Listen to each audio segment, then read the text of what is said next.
In this video, we start with the simplest form of route planning in Komoot, a route from A to B. Then we develop this route step by step into a round trip.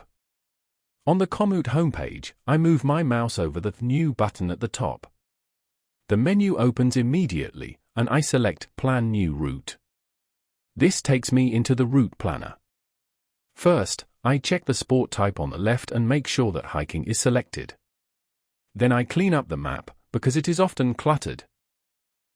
In the bottom left, I open the Layers button and set sport-specific maps to None. Now I continue to clean up the map. In Map Content, I choose what is shown on the map.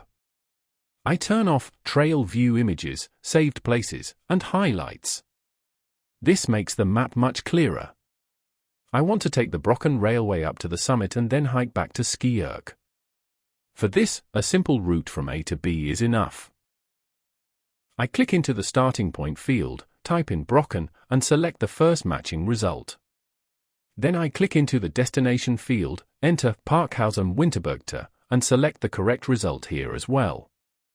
Komoot immediately calculates the route. I can see the elevation profile and recognize that I will mostly be going downhill. At the bottom, I see the distance, the estimated time, and the elevation gain and loss.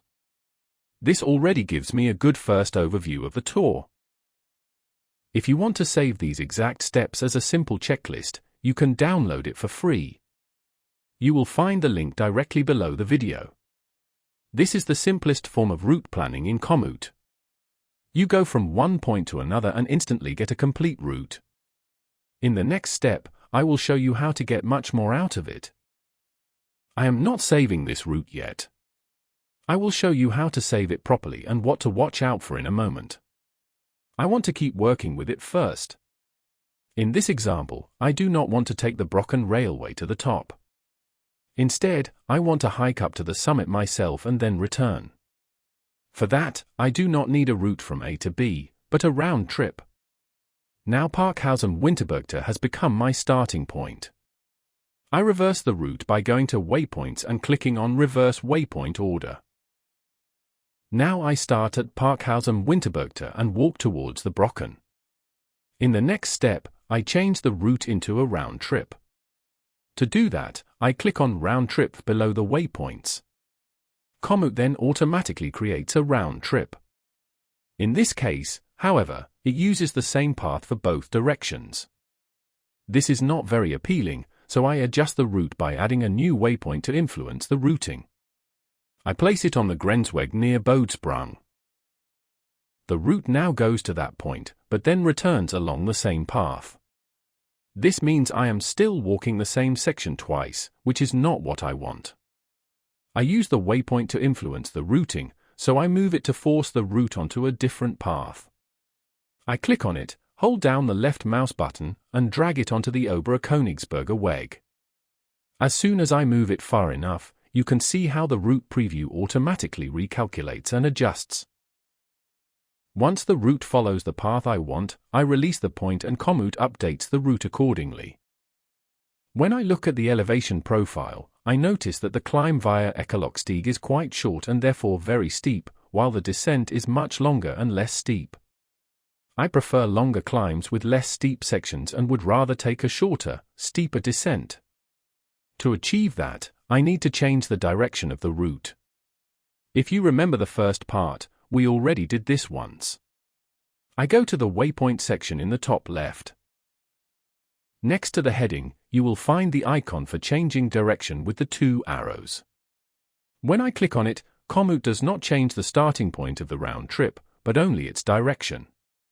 So I still start at Parkhausen Winterbergte, but I walk the route in the opposite direction, either clockwise or counterclockwise. With our point-to-point route earlier, this was different. In that case, the start and destination were actually swapped. I can immediately see the result in the elevation profile. The short, steep climb is now a longer climb with less steep sections, and the descent is shorter and faster. Try switching between the directions to see which one works better for you. Steep sections are easy to spot in the elevation profile because they are highlighted in color. I check the most important tour data again directly in the elevation profile. Here I can see the distance, the estimated time, as well as the elevation gain and loss at a glance. Now the route matches what I want. With just a few clicks, I have turned a simple route into a customized round trip that works exactly the way I want. Komoot gives you the tools to quickly and efficiently optimize your route. Now I save the route. I give it a clear name so I can easily find it later. This is especially helpful if you plan multiple routes or want to share them with others. Then I can decide whether to click Send Invites or choose I'll invite later. This saves the route. After saving, I am taken directly to the tour view. There, above the images on the right, you will find the green Navigate button. When I click it, I can choose how I want to use the tour. For example, I select Phone, and the tour is sent directly to my smartphone so I can start navigation at any time. This video is part of my Komoot Route Planning series. You can find the full series in the playlist. In the next video, we will continue working with this route and refine it further so you can adapt it to your own needs. I am Thomas, see you in the next video.